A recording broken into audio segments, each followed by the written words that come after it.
नमः सिद्धेभ्यः। ओम नमः सिद्धेभ्यः। मंगलम भगवान वीरो मंगलम गौतमो गणे मंगलम कुंद कुंदाद्यो जैन धर्मोस्तु मंगलम जैन धर्मोस्तु मंगलम। गुरुवः पान्तु नित्यं ज्ञान दर्शन नायकः चारित्राणो गंभीरा मोक्ष मार्गोपदेशकः मोक्ष मार्गोपदेशकः। बोले अनंतानंत परम सिद्ध भगवान की जय। ऋषभादि 24 तीर्थंकर भगवान की जय। 1008 श्री आदिनाथ भगवान की जय।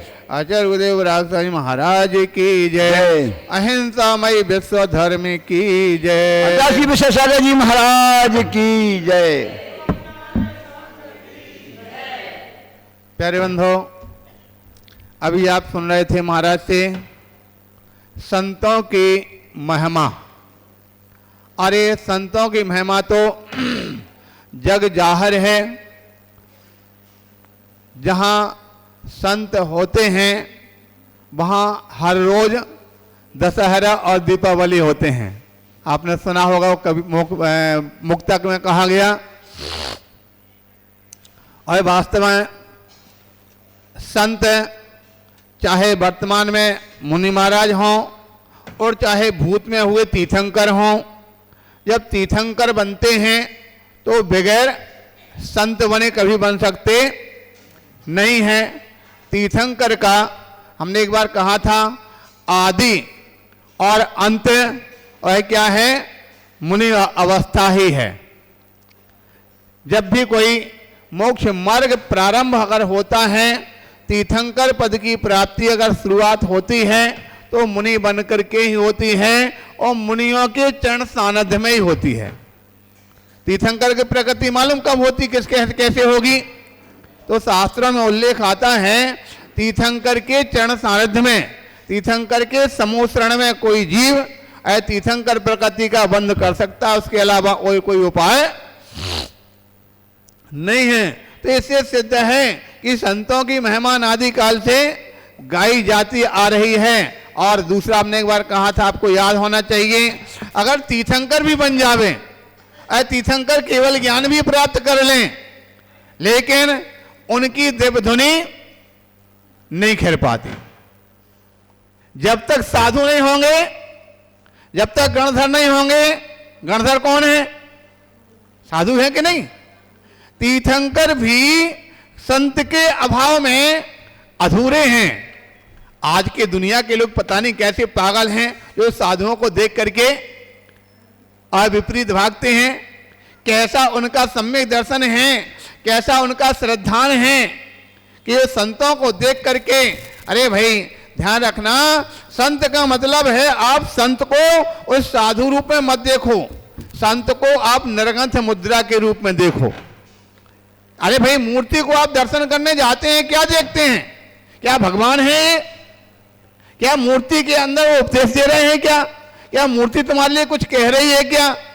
क्या है मूर्ति के दर्शन करने जाने से? एकमात्र नरगंथ मुद्रा को देखने के लिए जाते हैं। नरगंथ मुद्रा का हम दर्शन कर लेते हैं और नरगंथ मुद्रा का दर्शन करने मात्र से हमारे यानी भाव के कर्म नष्ट हो जाते। दर्शन पाठ में पढ़ाना आप लोगों ने, दर्शनम देव देवस्य दर्शनम पाप नाशनम दर्शनम स्वर्ग सोपानम दर्शनम मोक्ष साधनम।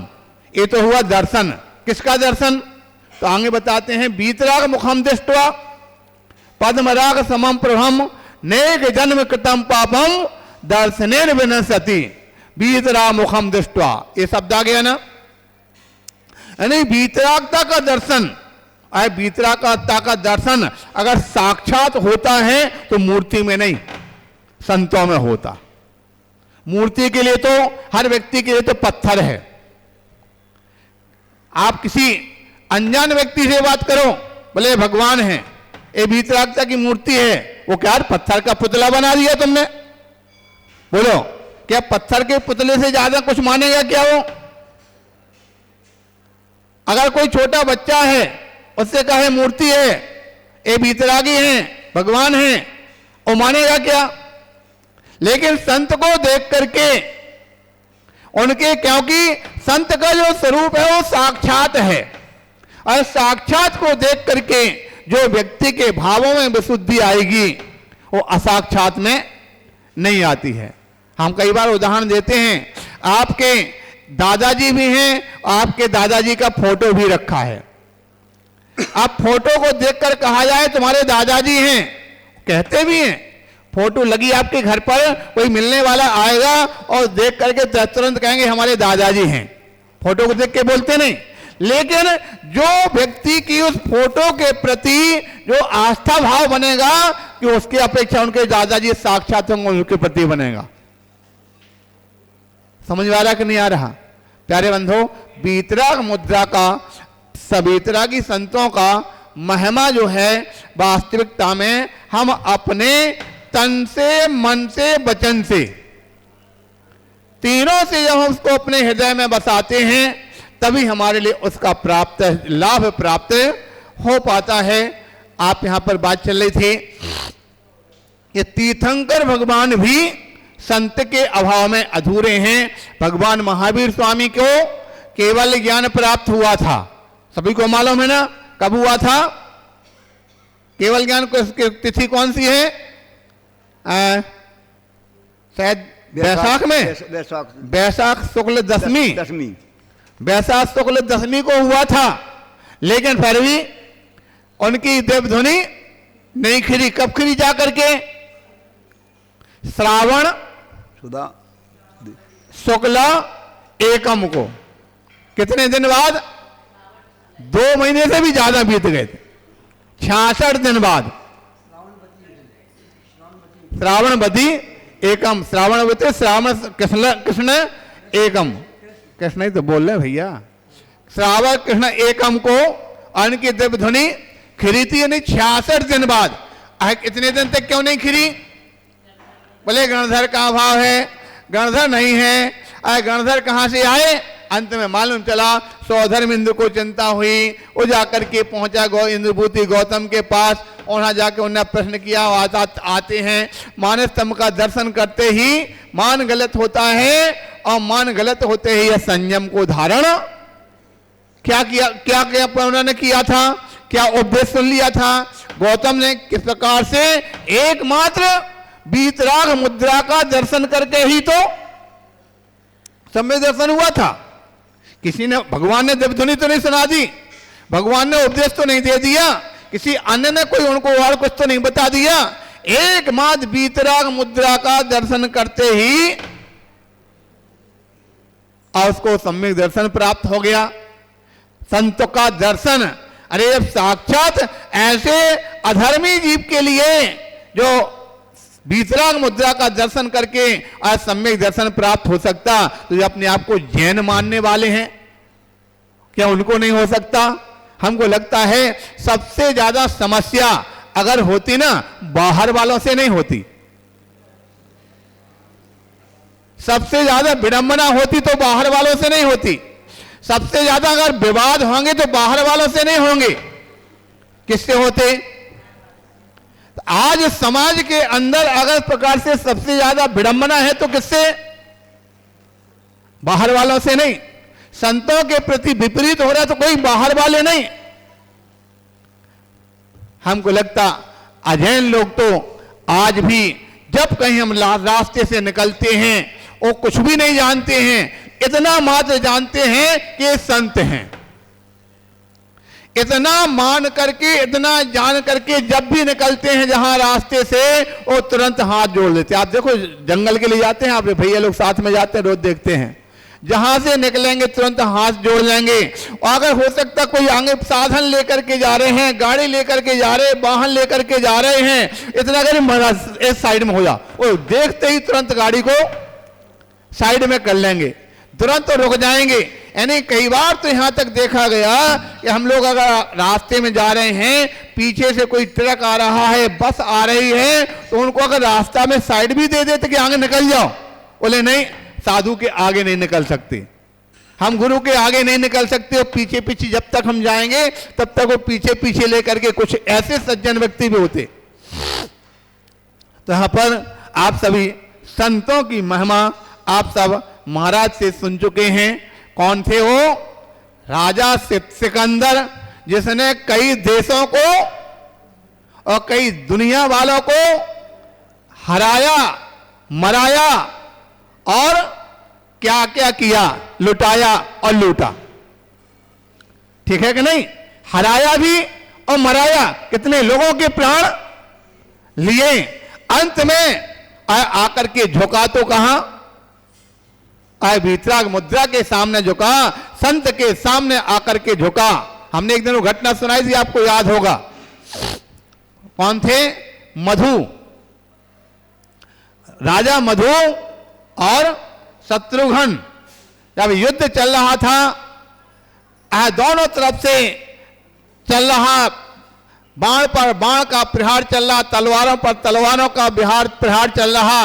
जब मधु की सेना समाप्त होने को हुई, अकेला बचता है, और उसने सोचा अब तो मैं बचने वाला नहीं है। उसको अपनी माँ की याद आई, यार माँ ने हमारे लिए कोई मंत्र दिया था, वो ताबीज में पहने था, मंत्र को खोल करके पढ़ता है, नमो रिहंताणम, नमो सिद्धाणम, नमो आयरियाणम, नमो अध्यायणम, नमो लोहे सवसावणम।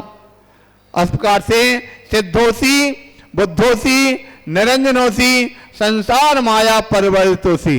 हे भव्य जीव, तू सिद्ध है, तू बुद्ध है, तू निरंजन है। ये संसार की माया ये पर पदार्थ है, पर रूप है, ना तुम्हारी थी, ना है और ना कभी हो सकती। हम इस बात की जब प्रकार की चर्चा आती है तो हमेशा वो 6 ढाला की 2 लाइनें याद आ जाती। आपको थोड़ी आती होंगी, नहीं आती, याद करना। कौन सी लाइन है? जल पे ज्यों जिय तन मीला, पे भिन्न भिन्न नहीं भेला, तो प्रकट जो धे धन धाम, क्यों है एक मिल सोते राम। इसका मतलब क्या हुआ? सबसे बड़ी कमजोरी तो यही है, दुनिया वाले पढ़ तो लेते हैं लेकिन उसका मतलब की ओर नहीं जाते। इसका मतलब क्या है? जब तक उस मतलब पर नहीं पहुंचेंगे, जब तक मतलब पर ध्यान नहीं पहुंचाएंगे, तब तक उसका कभी सार मिलता नहीं है। क्या कहा उसने? उत्तर यहां देते हुए कहते हैं, हे भव्य आत्मन, जरा विचार कर। अहो आत्मन, अपने मन में थोड़ा सा सोच, अपनी आंख बंद करके अपने अंदर की ओर झांक, और अपने अंदर की ओर झांक करके एक बार तू सोच ले। क्या सोचना? जल पै ज्यों जिय तन मेला। अरे जिस प्रकार से दूध और पानी आपस में मिले हैं कि अलग अलग हैं? मिले हुए हैं। दूध और पानी मिले हुए हैं क्या? नहीं नहीं, दोनों मिले हुए पर भी अलग अलग हैं। कहते दूध और पानी इस प्रकार से दोनों मिले होने पर भी अलग हैं, उसी प्रकार से हे भव्यात्मन, तेरा शरीर और तेरी आत्मा, ये दोनों आपस में मिले होने पर भी दोनों अलग अलग हैं। है कि नहीं? पक्का 100% है। हाँ, अब ये जानते हैं आप कि शरीर भी हमारा नहीं है, इस शरीर को भी यहीं पर जाकर के खाक कर दिया जाएगा। एक बार हमारे सामने एक सज्जन बोल रहे थे, कहीं संचालन चल रहा था, बोले महाराज एक जीव जब संसार में आता है, मनुष्य जब जन्म लेता है तो जन्म लेते समय पर 2.5 सेर का होता। कितना होता? बच्चा जब जन्म होता है तो 2.5 सेर का जन्म लेकर के आता है, और जब जाता है तो जला करके उसकी जो राख बचती वो भी 2.5 सेर की बचती। आया तो 2.5 सेर का और जाया तो 2.5 सेर का।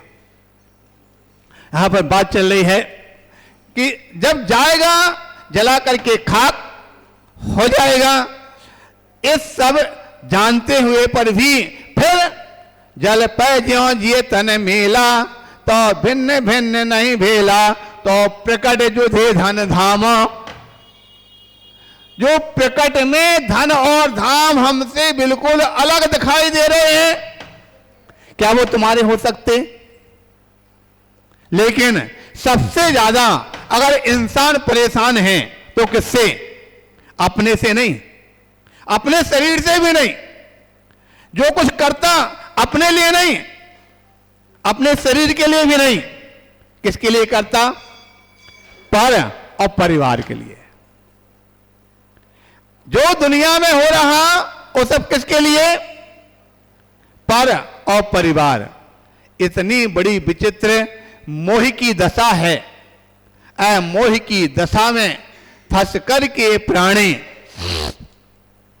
हमेशा अपना घात करते रहते हैं, उत्थान को भूल जाते हैं और हमेशा कर्म बंध को प्राप्त करके बारंबार स्वयं ही अपने जीवन में, आपने वो सुना होगा ना, कीड़े होते ना, कौन से कपड़े बनते, कौन से कीड़ा कहलाता है वो? रेशम। रेशम की आपको मालूम विधि कैसे बनती? रेशम कैसे बनती मालूम? हम एक जगह कहीं देख रहे थे, एक कीड़ा होता, तो कीड़ा की विशेषता, सबकी अपनी अपनी अलग अलग विशेषताएं होती। चाहे रेशम का कीड़ा, उसकी अलग विशेषता है, हाथी की अलग विशेषता है, घोड़े की अलग विशेषता है, गाय की अलग विशेषता है, बकरी की अलग विशेषता है, सभी की अपनी अपनी अलग अलग विशेषताएं होती हैं। तो कीड़े के अंदर जो रेशम बनती, कैसे बनती? और रेशम का कीड़ा अपने मुंह से लार निकालता, ठीक है, और लार निकाल करके वो सोचता है यार अभी हाल वो ना गर्मी आने वाली है, गर्मी में बहुत तेज गर्म लगेगा, इसलिए वो गर्मी के पहले अपने उस लार निकाल करके अपने चारों तरफ घुमाते घुमाते घुमाते घुमाते एक क्या बोलते अपना घोंसला बनाता। घोंसला का मतलब उसका जो घोंसला बनता है अंडे के आकार का, मान के चलो जैसे अंडा बनता है बिल्कुल सेम अंडे के आधार पर, और उसके ऊपर लपेटता जाता, लपेटता जा, लपेटता लपेटते लपेटते और पूर्ण रूप से लार का इस प्रकार से एक अंडा टाइप का एक डब्बी बना लेता। अब वो क्या करता है, जैसे उसका जब पूरा बन जाएगा उसको पता रहता, तो एक स्थान पर उसमें छेद कर देता और छेद करके बाहर निकल जाता, ठीक है, और उसके अंदर रहने लगता।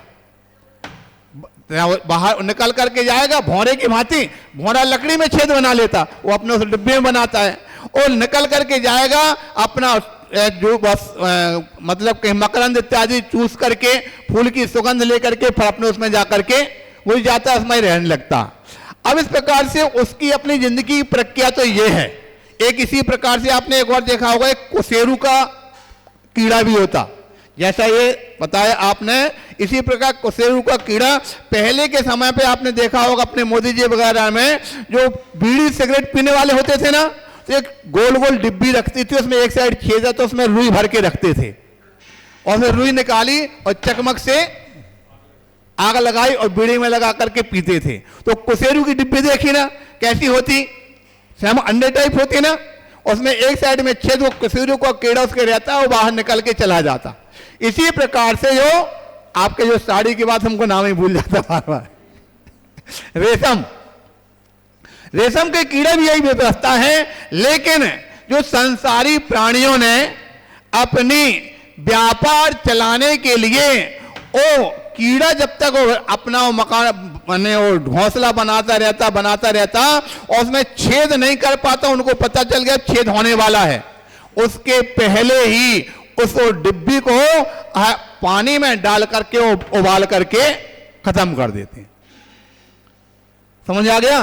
कीड़े उबल जाते हैं, मर जाएंगे।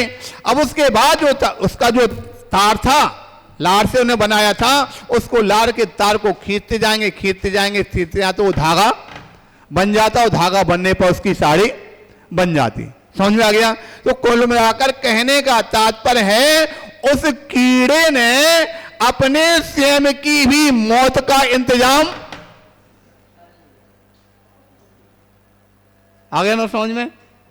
अगर ना वो प्रकार की वो अपना घोंसला बनाता, ना वो मरने आता, ना उसको कोई काम में आता, अपनी स्वयं की मौत का ही सामान स्वयं तैयार करता है। शायद जिस प्रकार से वो रेशम का कीड़ा है, ये दुनिया वाले भी अपनी मौत का इंतजाम कोई और नहीं, अपने कर्म का इंतजाम कोई और नहीं, अपनी दुर्गति का इंतजाम कोई और नहीं। अरे मनुष्य गति एक ऐसी सुंदर गति, कितनी गतियां होती? सबसे अच्छी गति कौन सी? देवगति। अरे देवगति में कितनी बढ़िया बढ़िया चीजें, सब चीजें रहती हैं। दिव्य महल रहते हैं, दिव्य विमान रहते हैं, दिव्य शरीर रहता है, दिव्य भोजन रहता है, दिव्य घूमना रहता, सारी चीजें दिव्य रहती हैं। लेकिन फिर भी मनुष्य गति अच्छी बताते हैं। क्यों है मनुष्य गति अच्छी? क्यों है मनुष्य गति अच्छी? संयम धारण के लिए। तो आप सब कौन हैं? आप सब कौन हो? मनुष्य हो ना। जब आप सब मनुष्य हो तो संयम धारण क्यों नहीं कर रहे हो? आज तुमको प्राप्त हो गई है मनुष्य गति, अब दोबारा कब मिलेगी कोई गारंटी है? उस समय तुम्हारा कर्म क्या कहेगा? अरे जब तुमको हमने मनुष्य बनाया था तब तुमने संयम धारण नहीं किया, अब दोबारा क्या गारंटी कि तुम संयम धारण करोगे? इसलिए तुमको मनुष्य बनने का कोई अधिकार मिलेगा क्या? आज अगर संयम धारण कर लेगा, भाई विश्वास भी जगाना पड़ता ना। आपके यहां पर व्यापारी हो, कोई व्यक्ति अगर आप व्यापार में आपका ग्राहक बन करके आता है और ग्राहक के लिए आपने कोई काम दिया, अगर कर देगा तो तुरंत उसके लिए दोबारा काम, तीसरी बार काम, और एक बार काम दिया अगर नहीं करेगा, दोबारा काम ना मांगने आएगा तो अरे यार तुमको पहले हमने दिया था तब नहीं किया, हमारा विश्वास नहीं तुम कर पाओगे, अब तुम नहीं कर पाओ, चलो जाओ जाओ, हम तुमको काम नहीं देंगे। बड़ी मिन्नत करेगा, खूब आपने क्षमा याचना करेगा, दूसरी बार भी दे देगा, और दूसरी बार भी नहीं करोगे तो तीसरी बार बोले अब तो किसी हाल में, अब तुम पहले मनुष्य बताओ कितने बार बन चुके? एक बार नहीं, शास्त्रों के अंदर उल्लेख है कम से कम मनुष्य गति के कितने भाव मिलते? 24। जो 2000 सागर में मनुष्य के कितने भाव? 24 होते हैं। अब ऊपर वाले ने, तुम्हारे भाग्य ने 24 बार अवसर दिया कि अब संयम धारण कर लो, अब संयम धारण कर लो, अब संयम धारण कर लो, लेकिन तुमने 24 के 24 पूरे के पूरे निकाल दिए। अब पूरे 24 निकलोगे तो क्या करोगे? कहां जाओगे? बोले लौट के बुद्धू जहां से आए थे वहीं जाने की स्थिति होगी। प्यारे बंधु, यहां कितनी बढ़िया बात कही जा रही है। आपने यहां पर यार प्रकरण तो अपना चल रहा था, कौन सा? 16 कर्ण भावना का। कौन सा प्रकरण? आज बीच में महाराज ने अपना साधु का बता दिया। तो कौन सा भावना है आज? नहीं, तीसरा अभीषण ज्ञानोपयोग, ठीक है ना? तीसरी भावना अभीषण ज्ञानोपयोग, ठीक है? ये भी अपने आप में बहुत जरूरी है। जब तक ज्ञानोपयोग नहीं होगा तब तक कल्याण कैसे होगा? इसलिए हमारा जो समय है हमेशा किसमें लगना चाहिए? ज्ञानोपयोग में। क्योंकि हमारा स्वरूप क्या? जीव किसे कहते हैं? जिसमें ज्ञान दर्शन पाया जाता है। अच्छा, अनतिचारशील व्रत है तीसरे नंबर पे। अच्छा, अनतिचारशील व्रत तीसरे नंबर की भावना है। तो अनतिचारशील व्रत अर्थात सील का और व्रत का पालन। सील क्या होता? किसे कहते हैं सील? तो सील को जैन सिद्धांत के आधार पर 2 प्रकार से कहा गया। एक तो सील सारी दुनिया में जानते, किसे कहते हैं? सील। जो सील को सामान्य तौर से व्रतों को धारण करने वाला, जो ब्रह्मचर्य व्रत को धारण करता है, और ब्रह्मचर्य व्रतधारी को क्या बोला जाता? सील का धारी। ब्रह्मचर्य व्रत धारण करने का नाम सील है। और दूसरी ओर जो व्रत धारण करते हैं, अब मुनि महाराज अगर व्रत धारण करेंगे तो कौन से? 5 महाव्रत, यानी 5 पापों के त्याग रूप 5 महाव्रत हैं। 5 महाव्रत के साथ साथ और क्या धारण करते हैं? 5 समिति और 3 गुप्ती। तो 5 समिति जो 3 गुप्ती हैं इनको सील कहा जाता। आगे समझ में, क्योंकि महाव्रत को क्या कहा? फसल, खेती। महाव्रत क्या है? आपकी फसल है, और फसल जब खेत में लगी हुई है वो उजड़ ना जावे, इसलिए खेत में लगी हुई फसल की रक्षा के लिए एक सील, सील का मतलब क्या होता है? बाड़ लगाई जाती। आप लोग पढ़ा करते ना, सील बाड़ नौ राख। तो इस प्रकार से सील का मतलब बाड़ यानी बाड़ी होती है, और महाव्रतों की रक्षा, जो रक्षा करने के लिए 5 समिति 3 गुप्ती की बाड़ी लगाते हैं, जिससे कि हमारे और महाव्रत की फसल उजड़ ना जावे। ये तो सील हो गया मुनि महाराज का। और श्रावकों का सील कौन सा होता? श्रावक के व्रत कितने होते? 12 व्रत होते हैं। कौन कौन से? 5 अणुव्रत, 3 गुणव्रत और 4 शिक्षा व्रत। तो श्रावक की जो खेती क्या हो गई? 5 अणुव्रत हो गई, और उसकी सील क्या होंगे? तो 4 जो शिक्षा व्रत है और 3 गुण व्रत होते हैं। ये 7 जो गुण होते हैं, इन 7 जो व्रत, इसको सील कहा गया। यानी श्रावक के व्रतों के 7 सील और साधुओं के व्रतों के 8 सील होते हैं, जो हमारे व्रतों की रक्षा करने वाले होते हैं। तो बात यहां पर चल रही थी आप सबके लिए कौन सी गति? मनस गति। मनस गति में सबसे ज्यादा क्या है? अच्छी क्यों है? क्योंकि मनस गति में व्रत नियम संयम का पालन होता है। आप सबको मनस गति की प्राप्ति हो चुकी है। तो हम तो सीधी एक चैलेंज की बात करते हैं। आज चैलेंज की बात क्या? जो आप कहते हैं बार बार, मनस गति सबसे अच्छी, मनस गति सबसे अच्छी, मनस गति सबसे अच्छी। हम कहते हैं ये आपको कहने का कोई अधिकार नहीं। आपके जैसे लोगों को कहने का कोई अधिकार नहीं। मनुष्य गति सबसे अच्छी है, एक किसको कहने का अधिकार है? जिन्होंने अपने जीवन में महाव्रत को धारण कर लिया, जिन्होंने अपने जीवन महाव्रत ने कम से कम 10 व्रतों को धारण कर लिया, उनको कहने का अधिकार है। किंतु जिसने अपने जीवन में इस प्रकार से व्रतशील को धारण नहीं किया, उनको मनुष्य गति अच्छी है ये कहने का कोई अधिकार नहीं है। ध्यान रखना। इसलिए हमारे जीवन में चलो भाई कम से कम इतना नहीं कर सकते, जितना करें उतना तो करो।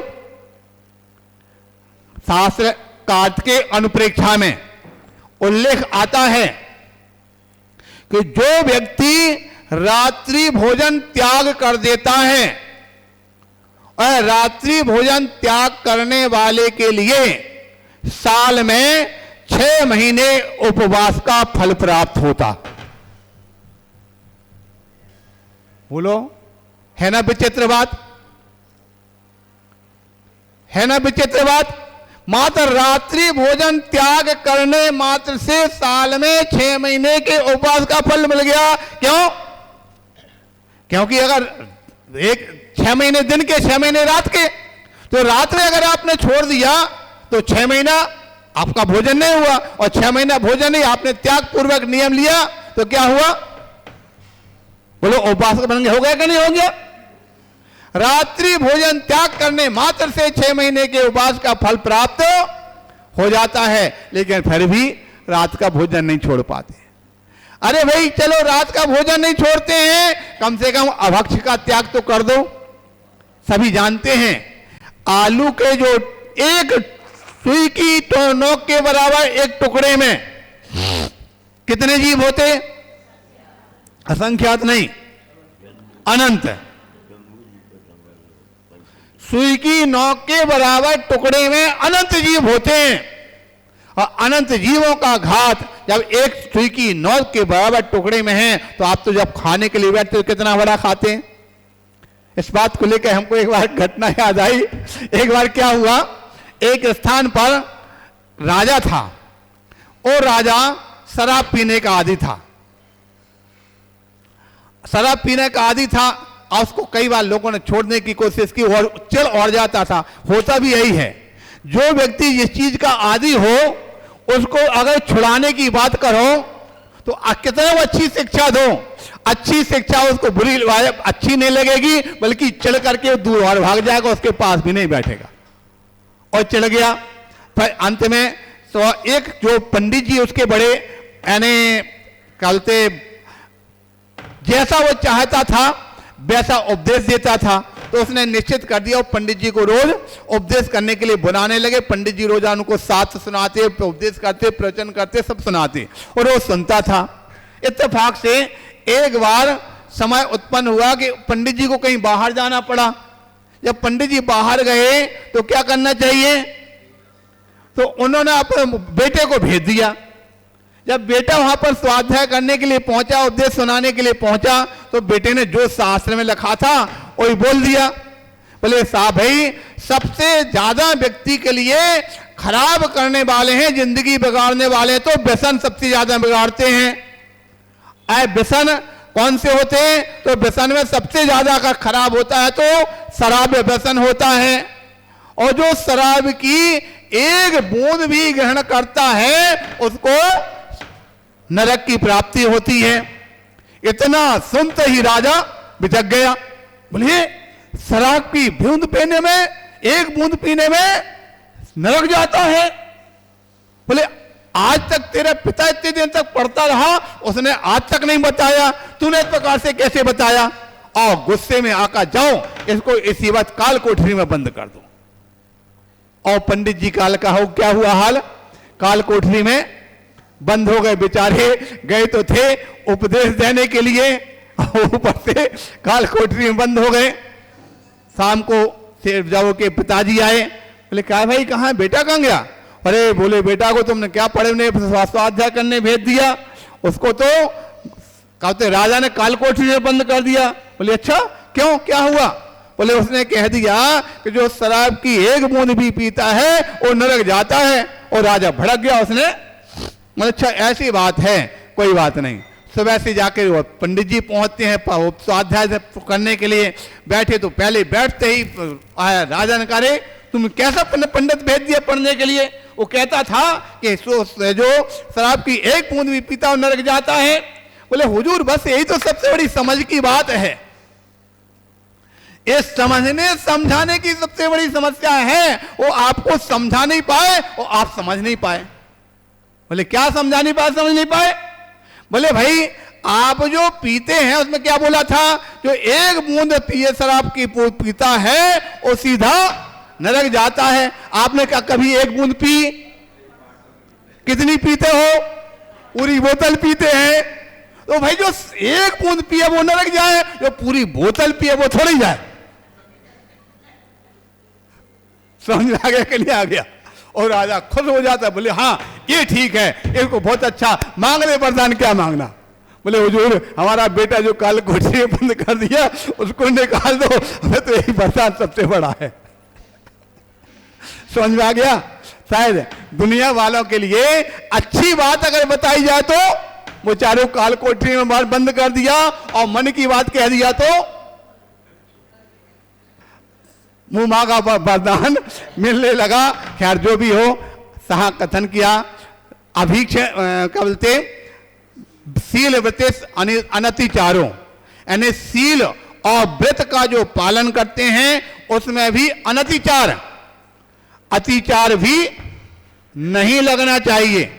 व्रत और सील के पालन में किसी प्रकार का जो दोष ना लगे, दोषों का भी निवारण करना यहां से आपके जीवन में किसकी, तीर्थंकर प्रकृति, क्योंकि तीर्थंकर प्रकृति की प्राप्ति आसान काम तो नहीं होता है।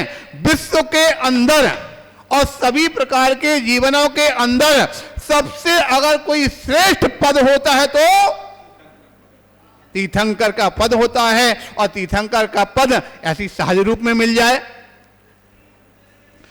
जो जैसी चीज होगी उसको उतने पुरुषार्थ करने की आवश्यकता होती है। तो यहां पर दर्शन विशुद्धि, विनय संपन्नता, अनतिचार, शील व्रत, इस प्रकार से अपने जीवन में जो धारण करते हैं, कहने का तात्पर्य है कम से कम भैया पूर्ण रूप से तो मुनि नहीं बन पाते, मत बनो।